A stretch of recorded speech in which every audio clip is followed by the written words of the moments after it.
Here I introduce to you Muggeridge again. He said this. He said he was in India teaching journalism for some years, and he had longed to have an illicit relationship because it had tossed in his mind one of these days he was going to do it, miles away from the one he loved, and so he was going to do it now.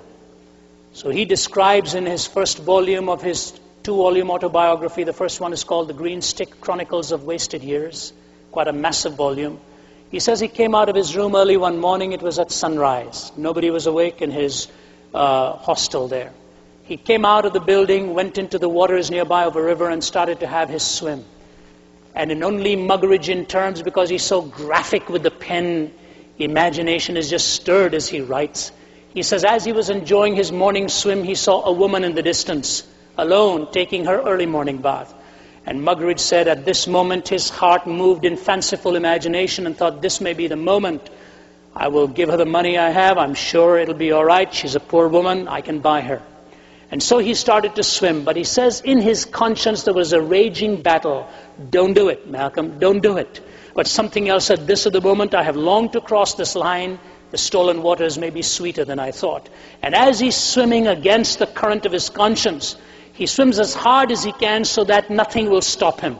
And then as he emerges within about 2 to 3 feet away from her in her proximity, this Indian woman, of course, absolutely shocked, looking at this white man swimming towards her in these early morning hours. And then he got the greatest shock of his life as he emerged from the water, looked into her eyeballs, and realized he was staring into the face of a leper.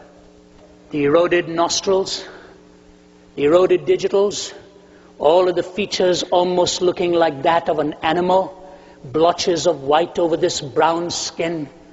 And pitifully she just looked at him, wondering what was on his mind.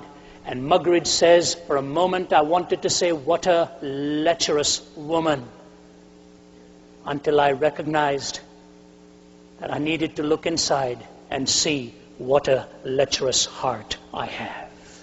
That's what humanism and materialism resents and does not like admitting.